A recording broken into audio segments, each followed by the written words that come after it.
বঙ্গভূষণ সম্মানে সম্মানিত হয়েছেন বিশিষ্ট সাঁওতালি সাহিত্যিক কলেন্দ্রনাথ মান্ডি।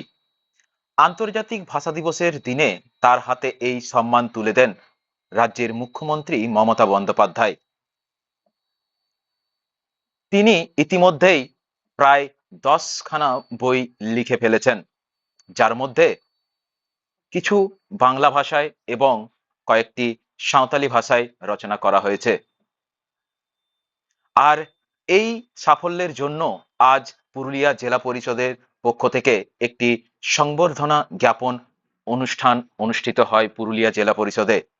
পুরুলিয়া জেলা পরিষদের পক্ষ থেকে তাকে আজ সংবর্ধনা জ্ঞাপন করা হয় জেলা পরিষদের সদস্যদের উপস্থিতিতে। বঙ্গভূষণ সম্মানে সম্মানিত সাহিত্যিক কলেন্দ্রনাথ মান্ডিকে সংবর্ধনা জ্ঞাপন করা হলো পুরুলিয়া জেলা পরিষদে। বঙ্গভূষণ সম্মানে সম্মানিত হয়েছেন পুরুলিয়া জেলার বিশিষ্ট সাঁওতালি সাহিত্যিক কলেন্দ্রনাথ মান্ডি। তার সাঁওতালি ভাষা ও সাহিত্য চর্চার জন্য সম্প্রতি তাকে বঙ্গভূষণ সম্মানে সম্মানিত করা হয়। রাজ্যের আন্তর্জাতিক ভাষা দিবস অনুষ্ঠানে তার হাতে সম্মান তুলে দেন রাজ্যের মুখ্যমন্ত্রী মমতা বন্দ্যোপাধ্যায়। তার এই সাফল্যে গর্বিত গোটা জঙ্গলমহল। তার ব্যস্ততার ফাঁকে ইতিমধ্যেই তিনি প্রায় 10টি বই লিখেছেন। কিছু বই রয়েছে সাঁওতালি ভাষায় এবং কিছু বাংলায়। বঙ্গভূষণ সম্মানে সম্মানিত হওয়ার জন্য আজ দুপুরবেলা পুরুলিয়া জেলা পরিষদের পক্ষ থেকে জেলা পরিষদে তাকে সংবর্ধনা জ্ঞাপন করা হয়। জেলা পরিষদের সভাধিপতি নিবেদিতা মাহাতো, সহসভাপতি সুজয় বন্দ্যোপাধ্যায় ও জেলা পরিষদের কর্মাধ্যক্ষ সহ অন্যান্য সদস্যদের উপস্থিতিতে তাকে সংবর্ধনা জ্ঞাপন করা হয়। পুরুলিয়া থেকে বিশ্বজিৎ সিং সর্দারের রিপোর্ট, বিগ নিউজ বাংলা। সবাইকে আমি জোহার নমস্কার জানিয়ে দু চার কথা বলছি। গত 21 ফেব্রুয়ারি আন্তর্জাতিক মাতৃভাষা দিবসে মাননীয় মুখ্যমন্ত্রী যেভাবে আমাকে সাঁওতালি ভাষা সাহিত্য সংস্কৃতির বিশেষ অবদান স্বরূপ আমাকে বঙ্গভূষণে সম্মানিত করলেন, আমি সত্যি অভিভূত।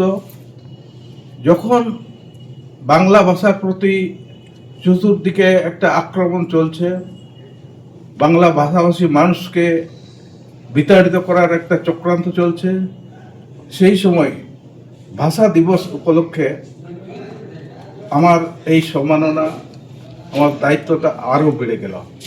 আমি আমার মাননীয় মুখ্যমন্ত্রীকে তার কৃতজ্ঞতা স্মরণ করছি। বলা চলে আমার পূর্বজন দুই বন্ধু ঠিক না, তারা আমার গুরু মাননীয়া মহাশ্বেতা দেবী লেখিকা এবং সারদা প্রসাদ কিস্কু, যারা ডাইনি বিরোধী আন্দোলনের দীর্ঘদিনের সাথী ছিলেন, তাদের সঙ্গে আমিও একটা সাথী ছিলাম। এই পুরস্কার দিনে তাদেরকেও আমাকে স্মরণ করতেই হয়। এবং আপনারা জেলা পরিষদ থেকে যেভাবে আমাকে সম্বর্ধনা দিলেন, এখানে আমি এই পুরস্কার শুধু সাঁওতালি ভাষা সাহিত্য সংস্কৃতির জন্য নয়, এটা সকলেরই, আপনাদেরও এখানে মিলিত একটা প্রচেষ্টা যোগ আছে, আপনাদেরকেও এটা আমি উৎসর্গ করছি।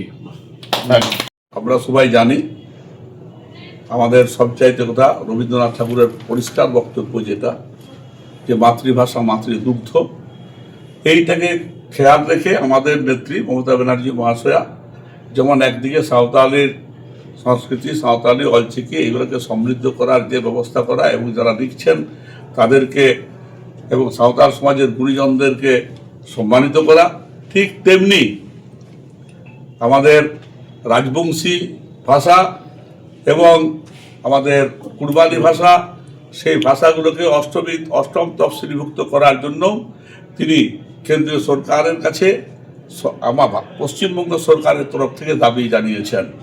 অতএব তিনি সব সময় সমস্ত জাতির পক্ষে আছেন, সমস্ত জাতির ভাষার পক্ষে, যাতে এস্টাবলিশড হয় সেটার পক্ষে আছেন। এই জন্য আমরা আমাদের মাননীয় নেত্রী মুখ্যমন্ত্রী মমতা বন্দ্যোপাধ্যায়কে অশেষ অশেষ ধন্যবাদ জানাচ্ছি।